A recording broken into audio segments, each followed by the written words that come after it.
Welcome to Spectre Theater's Then and Now. Today we'll examine the life and times of our very own hit phenomenon, the band Slave 6.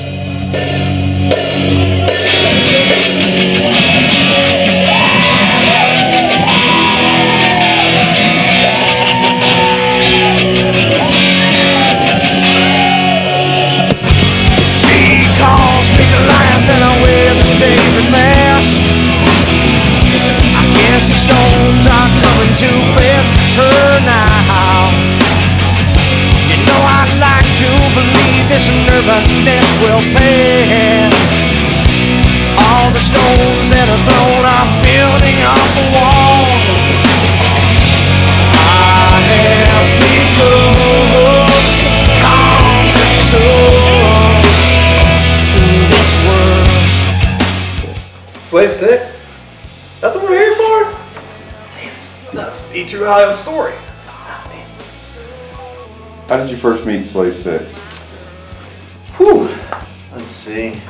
It's back in '09.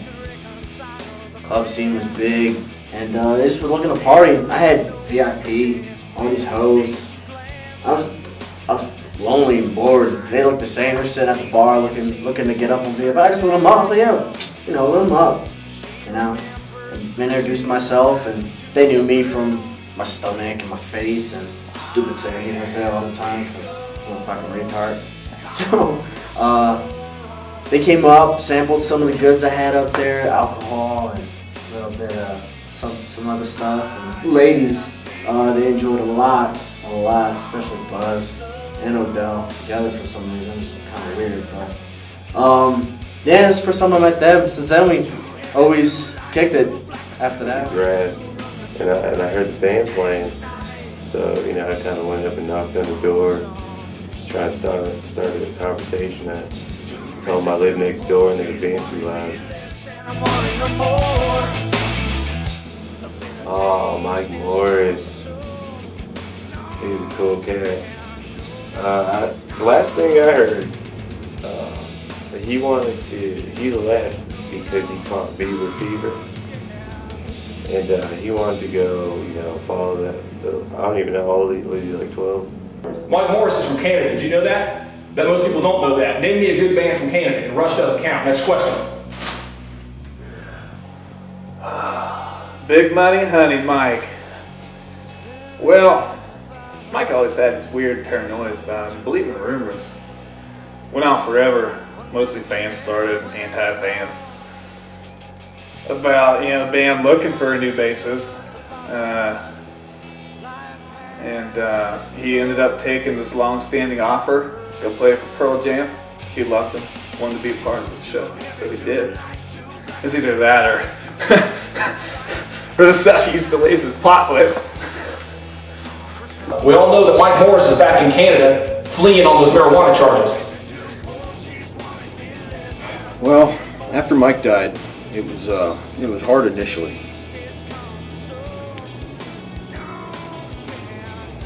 But I got over it, pretty much immediately. Mike. I think he actually changed his name because my name's Mike. Yeah. I know he left for Justin Bieber. We heard that you actually found Rowdy D playing naked in southern Alabama. Was there any truth to that rumor? I don't think that's a rumor. Oh, you mean Rowdy Dowdy Piper? The pipe performer? Hold on a second. Hold on. Get something there, you bounce. Yeah, it's up.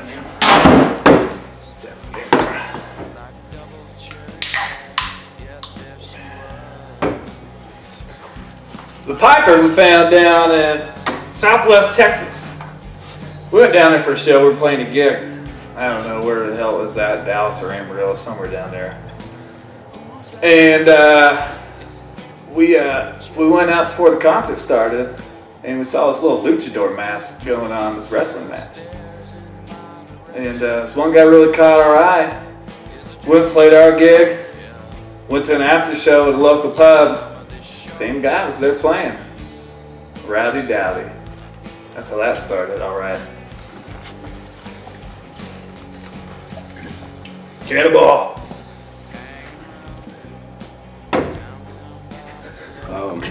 Dowdy, we found him bound and gagged, his pants around his ankles in a public park.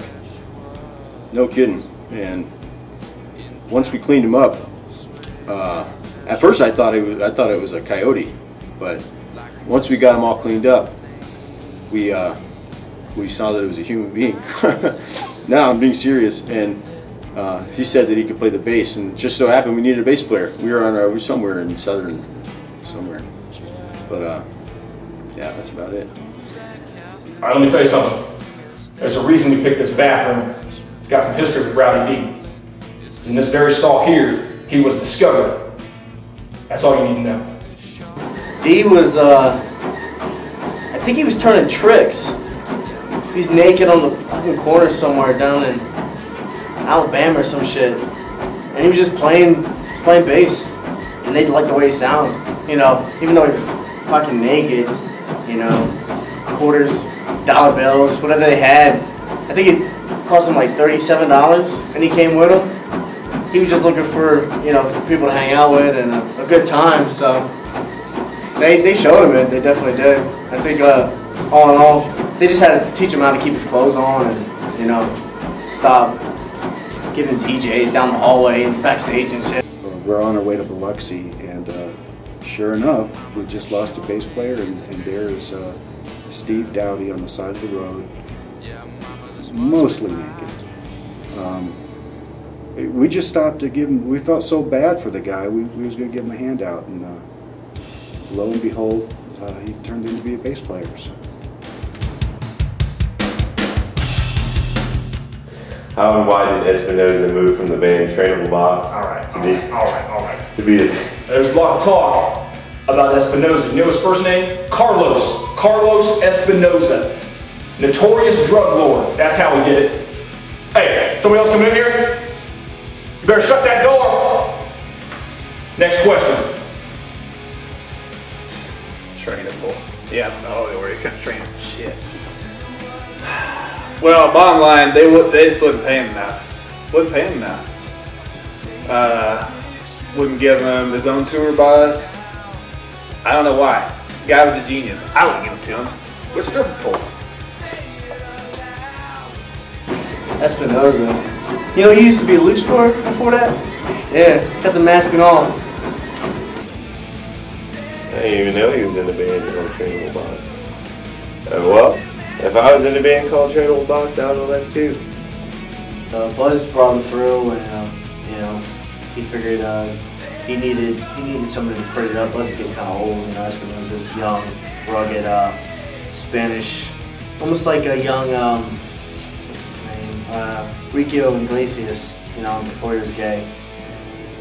Do you miss playing in the band Trainable Box compared now with Slave 6? Yeah, that was a great band. It's a great band, but you know, we broke up for reasons. It's like every band does.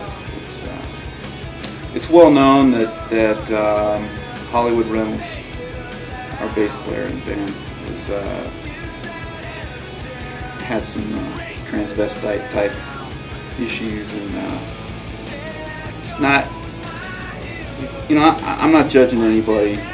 Hollywood's a good guy, but you know, it started out with these Scottish garb that he was wearing, and then he wanted everybody to dress in skirts and shit. And it just didn't go over well. And then, you know, and then it just got weird. He wanted to play rap and dress everybody up, with lipstick and stuff.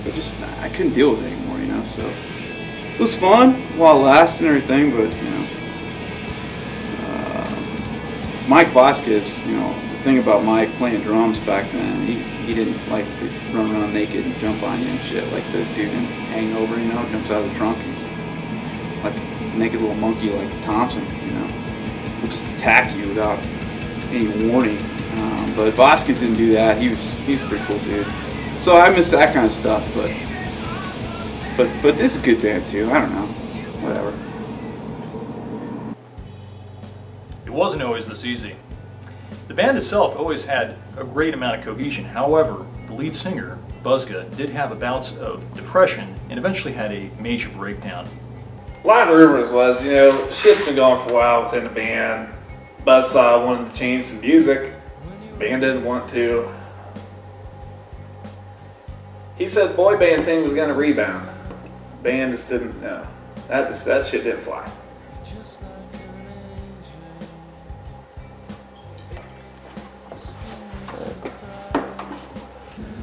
Buzz, he had a breakdown because he just kept getting into bad relationships. He didn't want to deal with girls anymore. He didn't want to deal with guys anymore. He just loved animals. So he started like a kennel for all types of animals. He had dogs, cats, emus, like all sorts of things. Joined PETA. I don't know, like he just loved animals. The animal one, still don't know where he's at. He was bored, I think, or he is bored. Not a challenge anymore. You know, he doesn't have to chase things down actually and tackle it and, you know, love it or do whatever he does to it. Oh God, I think he's somewhere in Africa now, some kind of tribe that PETA set him up with, thinking he could just go out there and come back. You know, this guy will wake up and realize, you know, what are you doing? You don't do that. But out there, things are different. So. Now Ben Buzzgo, on the other hand, of course, working as a damn gigolo in Charleston, South Carolina. That's all I have to say about that. Now, how are you doing since the breakdown? Well, gotta be honest with you. It's been tough. Every day, one day at a time, you know? You just wake up and face the day. Oh, well, let's see. As far as Ben's breakdown, you know, at one time he had been a successful worker in an auto dealer shop, and I mean nobody could wax a car as fast as he could.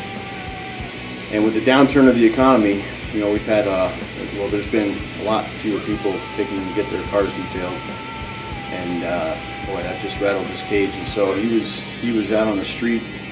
I actually met Ben under a bridge. I was out walking my dog, and there's always this bridge that we walk under, and I saw Ben sitting there, and sat down to talk, and it turned out that he was a musician and they needed a drummer, but he was just getting started, so I joined the band. Last time I saw him, man, I heard he's living underneath the Brooks Bridge. I saw his cardboard box, you know, he's just chilling out there. So I heard some famous dude lives down here under the bridge. Oh shit. Is that a bum? Oh, it's Ben Buzzgo from Slave 6. What? You got... Oh God.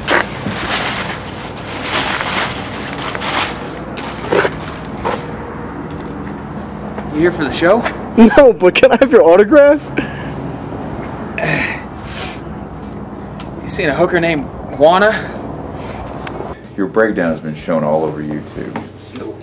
Everybody wants to know, who is Wanda? Well, how to keep this simple is, hell, I can't even remember all of it myself. It was a dark time, it was a dark period, and I can't help but be a performer, and it wasn't the same after we lost Mike, bass player, you know, and trying to keep it all together. I felt the need, I had to keep performing, and the show had to go on, but I had backslid a little bit, and I had maybe become somebody I didn't want to be. What is the band's strongest point? What is our strongest point? You know, I think one of the greatest things about us is that we don't give a shit how we dress. I mean, we don't dress well, so we just don't care. And so to me, that's like a big deal because you can get into bands where everybody dresses the same, and it's just silly. Or people are wearing like sparkly suits, you know, and that's silly too. So I think what we do well is we just sort of hang loose. Our strongest point is that even when I get to be too much, the band doesn't stop.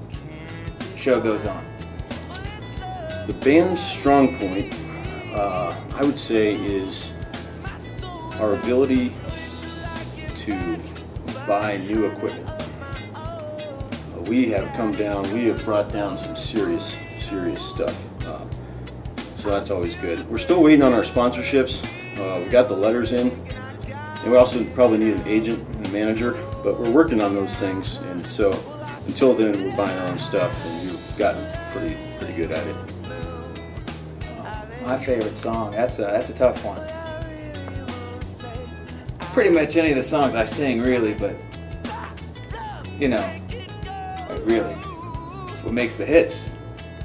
See, I'm just like most normal people. I get up in the morning, put my pant legs on, one leg at a time every day, and then I go make #1 hit records. So my #1, my favorite songs, they change almost daily. My favorite song is, actually I don't even know, because most of the time I'm just playing, and you know, since the drums don't really make music, you just hit them. I'm not even sure what like different songs are, to be honest. I know sometimes they start and sometimes they stop, and I just try and keep up.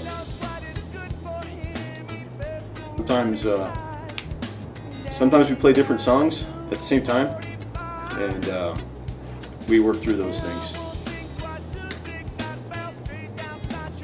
We have heard that there's been some infighting in the band. Is there any truth to that?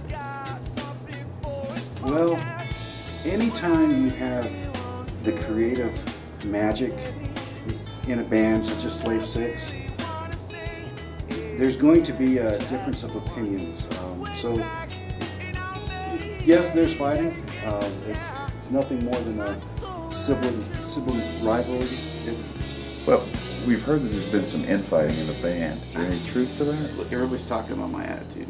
No, yeah, we throw a punch every once in a while, right? But I mean, whatever. I mean, Ben hits like a girl, so it's not a big deal. So, you know, when you gotta watch is Thompson. That dude likes to wrestle and shit, and he'll do it naked, and he'll do it like drop of a hat kind of shit. Just pulls clothes off and start wrestling you. And it's so it's disturbing. So people think it's me, but it's not me. Okay, I mean, you just gotta defend yourself sometimes. That's all.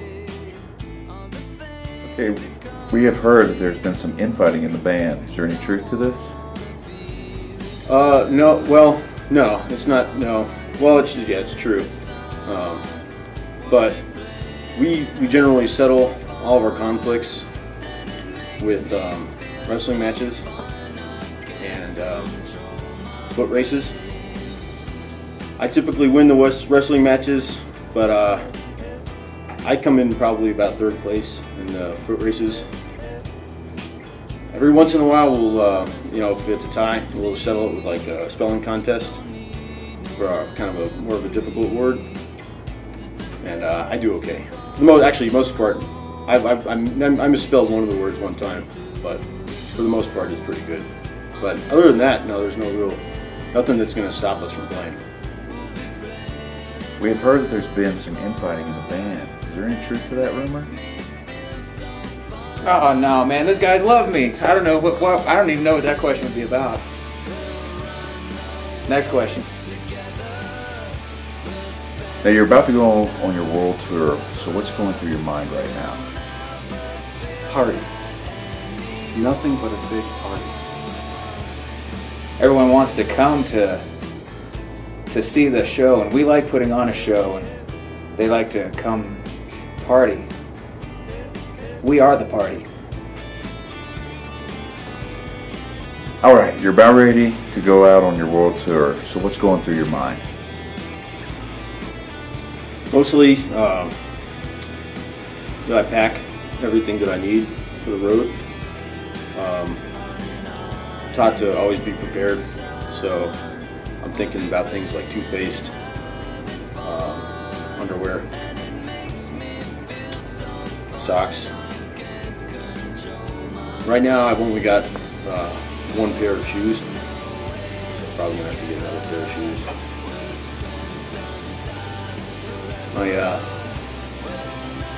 My drum set should be okay though.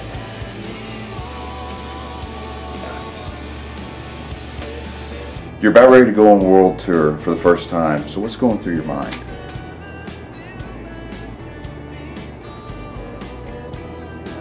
It's a stupid question. It's just stupid. I mean, what's going through my mind? I mean, just going on tour, getting out of here for a while. That's it. And what do you want to know, really? What do you want to know? What do you hope to get out of this tour? Besides the hookers and blow? Really, what else is there?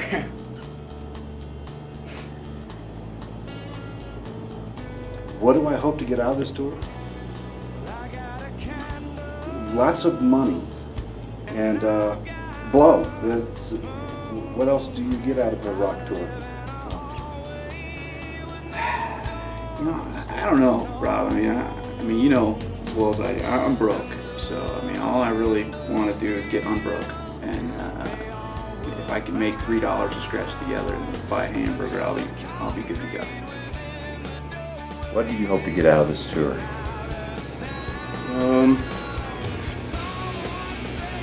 Good memories. And no STDs. That's it. Slave 6, best known for its affinity for black leather and tight clothing, is also one of the biggest bands known in Eastern Europe and some other foreign Soviet bloc countries. To bring us more information on this, we take it from here with an expert on the band. Did you see them on the world tour? I saw pictures, saw posters.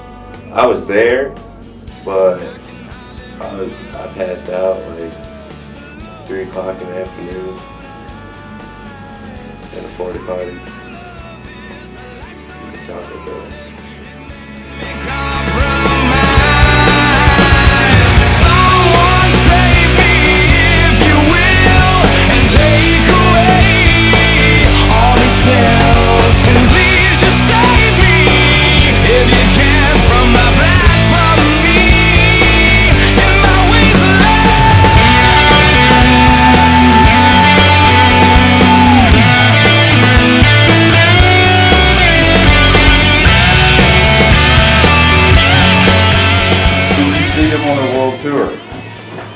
Which one? They keep telling me they're on world tour every time I see one of them. Christ. 8, 09, last year. I think OD is just fine. I mean, full of shit.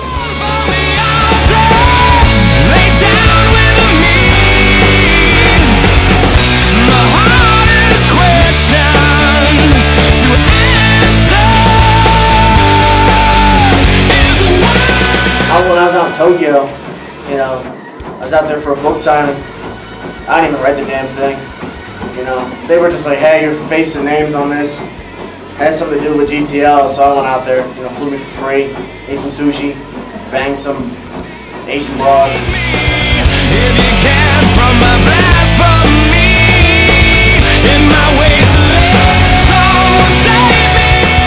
No, I didn't see him on their damn world tour because I was in Madrid waiting for him to show up, and we all know what happened. Next question.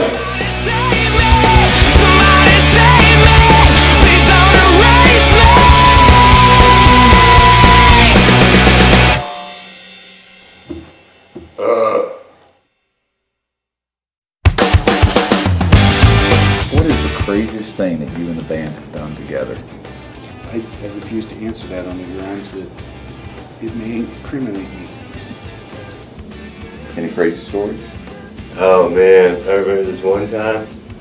I followed these guys out, you know, they're all having a good time. It was post-show. They ended up going to an orphanage, breaking into an orphanage at 2 o'clock in the morning with Nerf guns. Had a Nerf gun fight 2 o'clock in the morning in an orphanage. Did the cops come? I don't know. I ran. Oh yeah, dude. All the time. Out of the air. We're at a Motel 6 one night outside of KC. And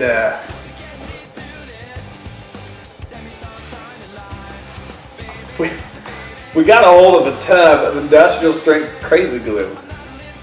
And we crazy glued down to the wall of that Motel 6 hotel room. And we just all sat there in the back watching Thunderlips Thompson throw miniature axes at him on the wall. That was the second time we did LSD. I think I got one for every season. Shit, we've had them over and over again. I'd come over and party with me. I'd go over and party with them. You know, we'd go somewhere. I'd flash my stomach. It's a rat. Girls, panties. Yeah, same old story. One time, stranded, middle of nowhere. We all woke up. Just the 5, 6 of us. Half of us were naked. The other half had fishnets on. I swear we saw a mermaid. She like winked at us and then took off laughing.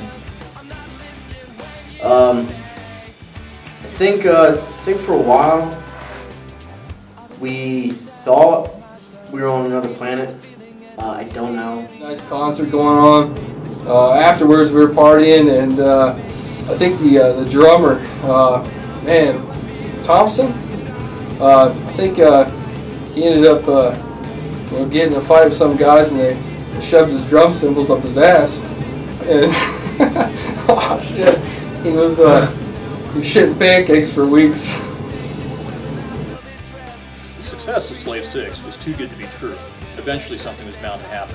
Unfortunately, they broke up. Alright, here's all you need to know. Last time I saw Slave 6 was Red Rocks in 15. Okay? By that point they started to fall apart, and I'll tell you the problem was John Thompson. Okay?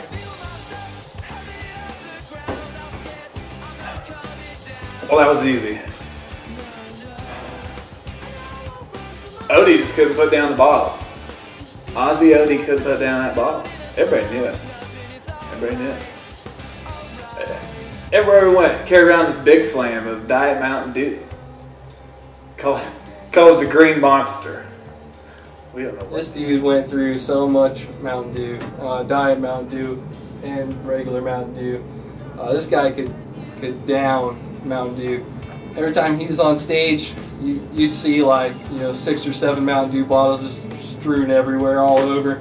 And as the roadie, we have to go up there and clean all that crap up, and it's just everybody else would drink normal stuff like beer and whiskey and stuff.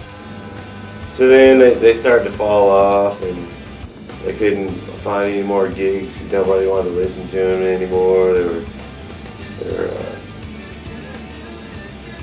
They were doing kids sing-alongs, those commercials you see. Hey, look, we're gonna have a bunch of kids sing all the pop songs and all the hit songs that were up, and the kids didn't even want to sing their songs. As soon as they hit their peak, that was it. All downhill from there. Viagra commercials, Vagisil commercials. Christ, Buzz was using their products. I mean, he's not even a fucking woman. I don't even know. I don't know. How did the band break up? All right, listen to me. Syphilis cut through that band like a field of wheat, you understand? All Thompson's fault. I want to be on record. All John Thompson's fault for that syphilis outbreak. This is circa 2016. I think Rowdy D's the only one that went straight. The guy that's living on the corner, asking for people to honk at his butt and shit. He's actually like a history teacher at at Duke or something, Kids recognize him every once in a while from the band. I'm gonna say no. Hell no. Do you think the band will ever get back together?